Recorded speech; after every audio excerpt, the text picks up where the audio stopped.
So many sneaky little secrets in the supplement world.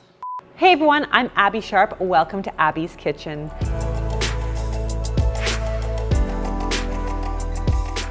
Today's video is sponsored by Skillshare, and today we'll be looking at the wild west world of supplements. But before we get too far into things, I want to chat about what I've been learning through my Skillshare membership while social distancing at home. If you haven't heard of Skillshare, they're an online learning community with a wide range of amazing creative classes for exploring new skills, developing interests, and getting lost in your own creativity. I know a lot of people might be thinking about ways to learn some new skills or diversify in their careers, especially in these really uncertain COVID times. So as a creator, I've been taking DIY product photography, style and shoot creative stills by Rachel Gulata and Daniel Inskeep. This course has been so awesome for helping me hone my photography skills for good lighting, location, styling, and Instagram composition. So whether you're bored, need some extra self-care, or want to join a creative community while in isolation, Skillshare is a great resource during these times and beyond. And for my viewers and fans, the first 1,000 people to click the link will get a free trial of Skillshare Premium membership. And after that, it's only around $10 a month. And you guys can pause this video and look at my description for my disclaimer, including a very quick note here that this video is not intended to discredit all supplements or supplement companies. I'm actually a huge supporter and consumer of supplements, and I think that they absolutely have an essential place in a lot of people's wellness routines. So this video is really just meant to help you become a more informed consumer yourself. I also want to note that I have spent a very long time on this video trying to uncover credible information about this for you, but I do not work on the inside when it comes to supplements, so some of the details have been very hard to fully substantiate to my personal and professional standards. So I therefore brought in my colleague, registered dietitian Isla Barmer, who is an expert in supplement regulation because she herself is the creator of an amazing prenatal supplement called Full Circle Prenatal. So I'm gonna leave some information below in case you're interested in that product. Even still, there were definitely a few things neither of us could get 100% clarity on. So if I learn any conflicting information or evidence that something I said was incorrect or perhaps outdated, I will be updating the description with that information. So please do take a look there when you watch this video. Alrighty folks, let's talk about the wellness supplement industry. Now, according to one study, 150 million Americans use dietary supplements, and 10% of them are taking more than 5 every day. Almost 23 million people are taking supplements in lieu of actual drugs, and based on what I'm about to discuss, that could be a really dangerous stat. The same study also estimated that at least 1 in every 12 American adults are taking some kind of supplement known to cause kidney damage, while other supplements are known carcinogens or hormone modulators. In other words, just because they're natural doesn't mean they're benign. But let's do a quick little history lesson on supplements, shall we? So back in 1976, the US passed legislation called the PROXMIRE Amendment that prohibited the FDA from being able to monitor some aspects of how dietary supplements were made and sold. This was actually a response from supplement companies directed at the FDA, who was attempting originally to tighten regulations. The PROXMIRE Amendment also made it so that the FDA could not classify dietary supplements as drugs. So basically, the deregulation of supplements in the States all really began with this amendment right here. Then in 1994, we saw the passing of the Dietary Supplement Health and Education Act, or DSHEA. Now, the purpose of this act was to legally broaden the definition of what a supplement is. And then all of the regulations that were passed in the PROXMIRE Amendment were applicable to this new set of products. So basically now, supplements would include herbs, botanicals, amino acids, enzymes, metabolites, organ tissues, and glandulars, and would become available in liquids, powders, gel capsules, and some bars, as opposed to just pills. Now, obviously, nobody wants the deregulation of prescription or over-the-counter medications. That would probably create some serious, major public uproar. I guess because natural has often been seen as inherently healthy, safe, and not corrupt by government or big pharma, there hasn't been any major push to have this reevaluated. In fact, for a lot of people who don't trust big pharma or other major authorities, regulation may actually be seen as the government meddling in there, which a lot of natural health communities might not want. But they probably should. Supplements, even if they are natural, have actually killed people in some cases. In 1989, 40 people died taking an isolated L-tryptophan supplement. And in 2013, a weight loss supplement called Oxy Elite Pro caused 1 death and numerous cases of heart and liver problems. In both of these cases, the FDA, or the Food and Drug Administration, had no clue what was really going on until ultimately it was too late. So how does the FDA define a supplement today? Well, supplements have become almost like a catch-all term for compounds that aren't considered food or drugs. So supplements can include vitamins, minerals, herbs, botanicals, amino acids, enzymes, metabolites, glandulars, and organ tissues. Yep, organ tissues. Oh my God. Oh my God. Now, do you want better regulation? In a lot of ways, you could argue that it's kind of better for a supplement manufacturer to be labeled as a supplement, since the FDA is far less involved in the production, marketing, and selling of a supplement thanks to the DSHEA. Obviously, that would save a lot of these companies a ton of money in testing and evidence collection. So what does the supplement need to do before appearing on your local Walgreens shelves compared to, let's say, a food or a drug? Well, as you might expect, there's actually a lot of strict policies in place to protect consumers before a pharmaceutical product reaches the market.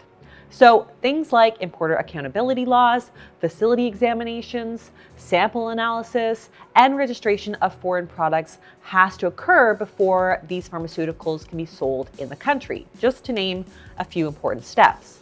In fact, under the pharmaceutical section of the FDA website, it explicitly states that the FDA requires that all drugs in the United States be shown to be both safe and effective prior to marketing. While supplements must also theoretically be checked for any issues before it's put on the market, the responsibilities for safety and labeling are left up to the discretion of the supplement company themselves, as opposed to being in the hands of the FDA.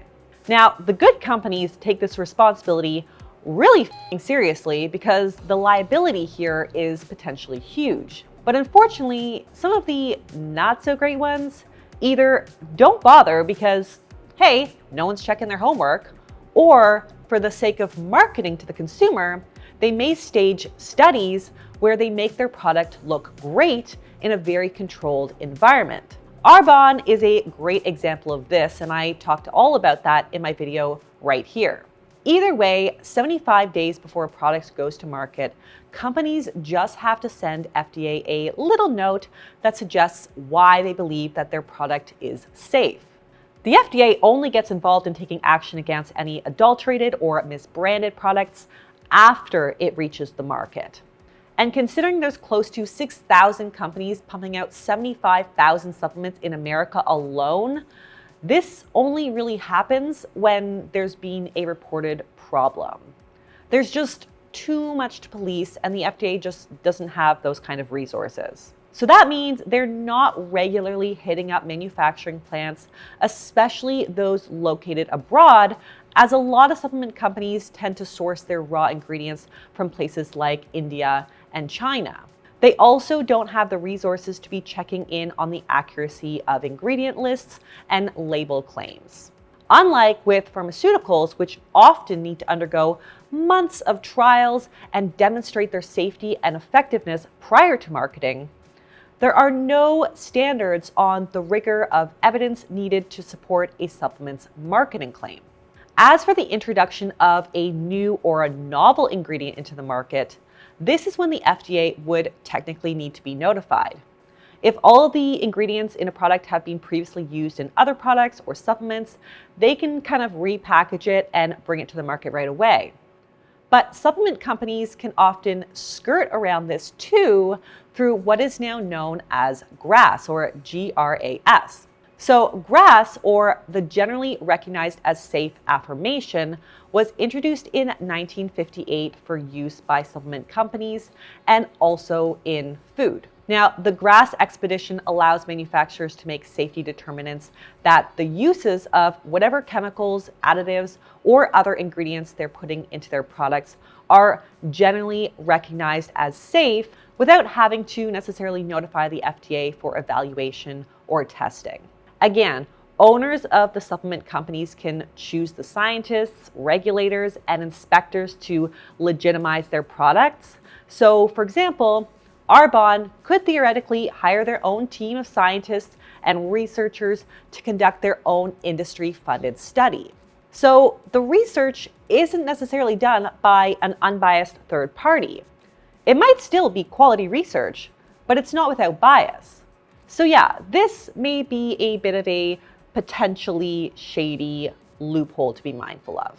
Now, more recently in 2007, the FDA published a set of guidelines called the Current Good Manufacturing Practices, or CGMP, which requires manufacturers at CGMP facilities to test their products to ensure product quality, confirm the absence of contaminants, verify accuracy of labeling, and more.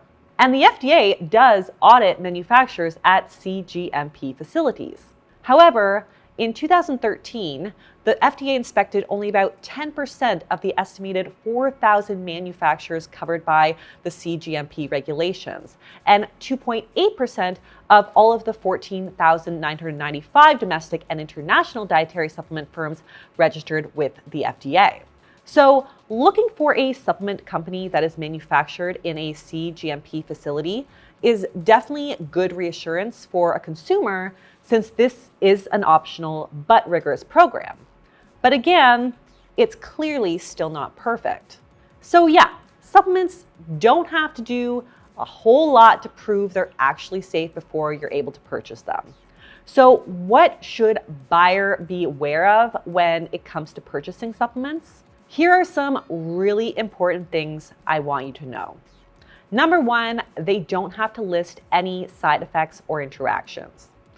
Basically, the onus is on you as a consumer or patient to know what you can and can't take with a particular supplement, or for your doctor to somehow keep tabs on all your supplements and then warn you of how they may interact with other medications or conditions. But despite me always suggesting that you speak to your doctor before starting a supplement regimen, how many of you actually do? Dwight, you have your hand up. Well, in some cases, starting a new vitamin could actually have some major health repercussions.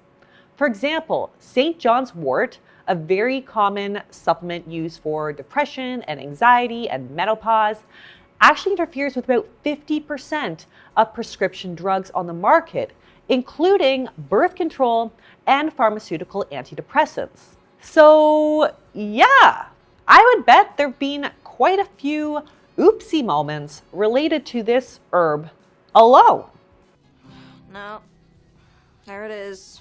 Number two, companies can often hide behind proprietary blends. I talked about the frustration of these proprietary blends in my video on Shakeology right here.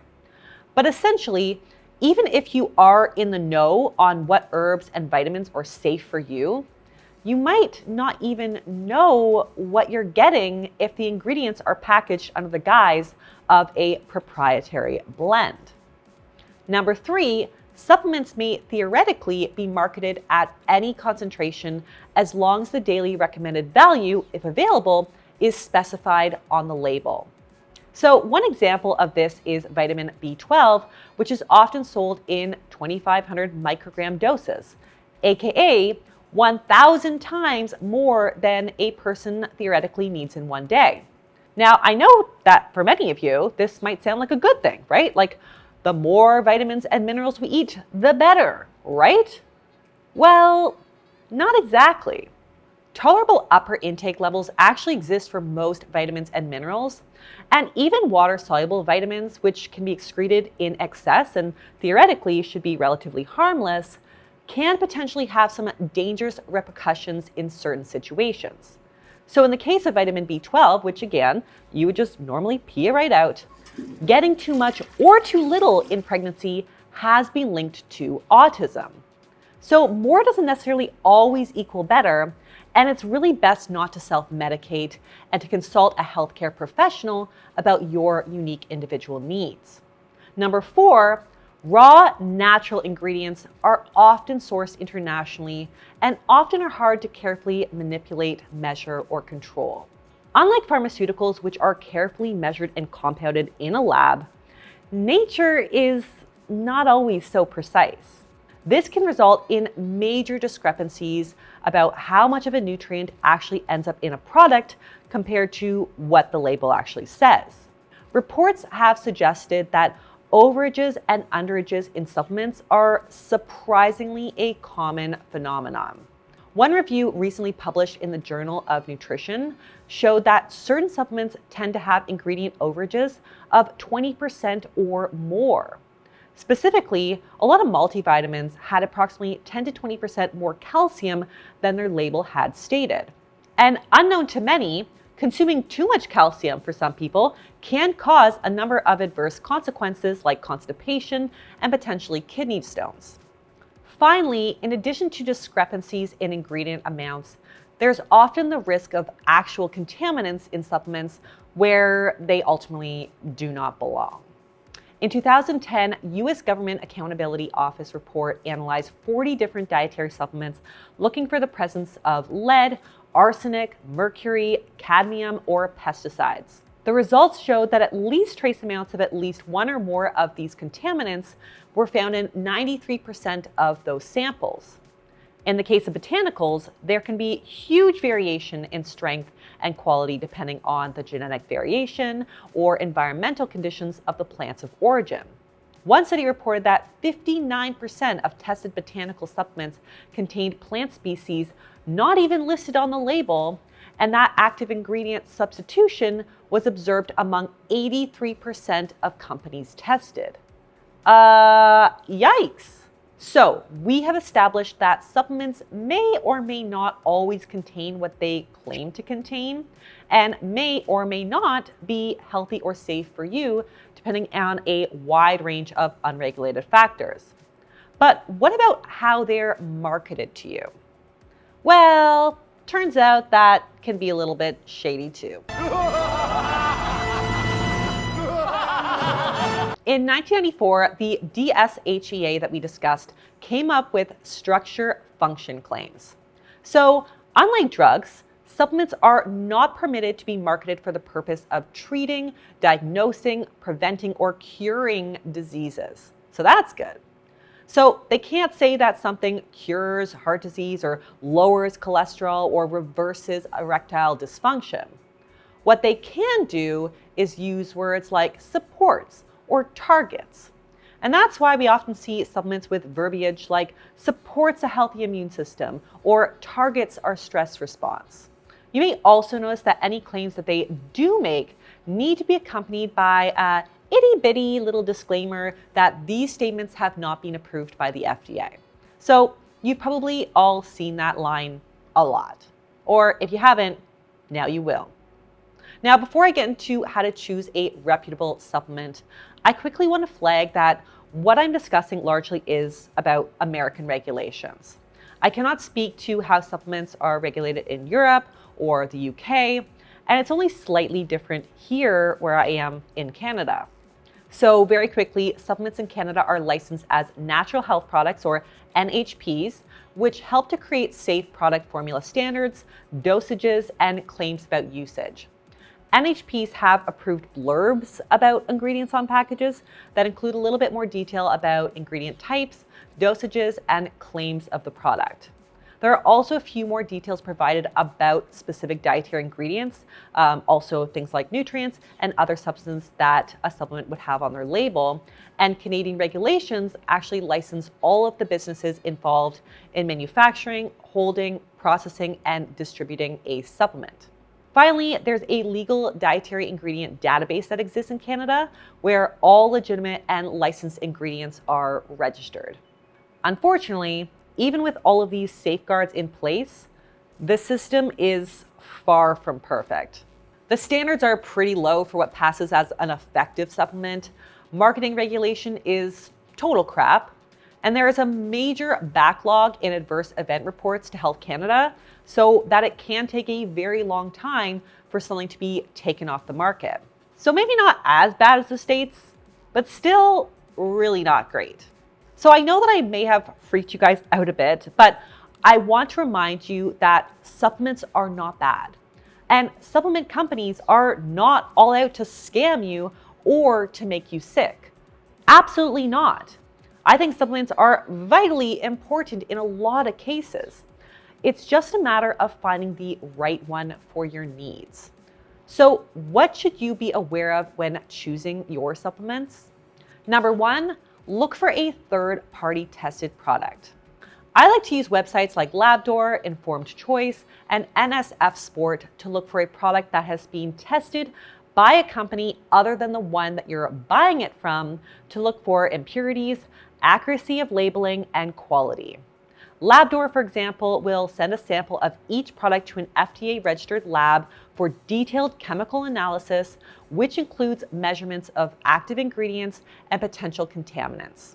Some sports supplements will include certifications on their products' packaging, such as NSF or Informed Choice labels, which are intended to provide assurance that the product has been tested by respected independent certification organizations. So that's something I recommend looking for when you can.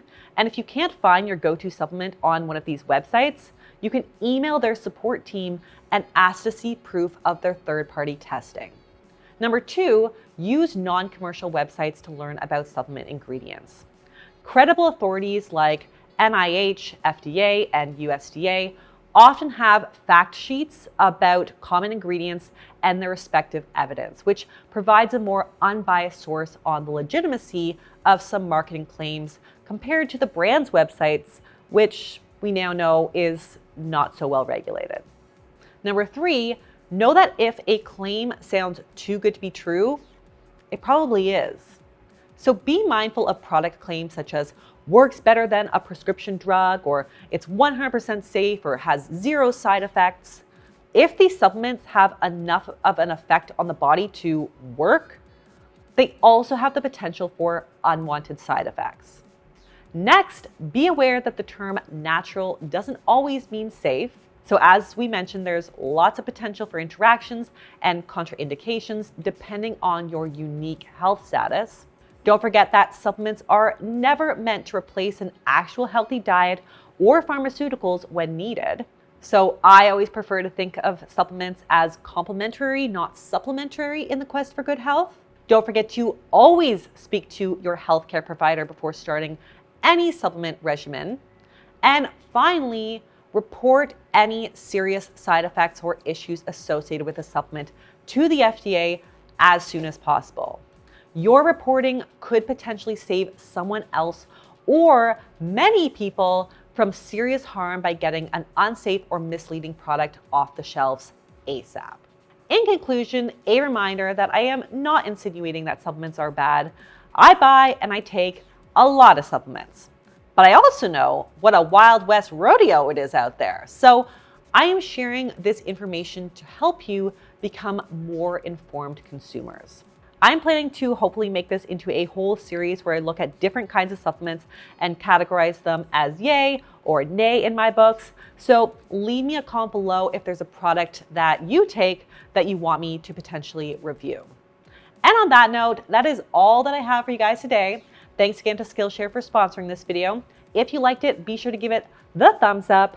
leave me a comment below, subscribe to the channel, and I will see you next time on Abby's Kitchen. Bye!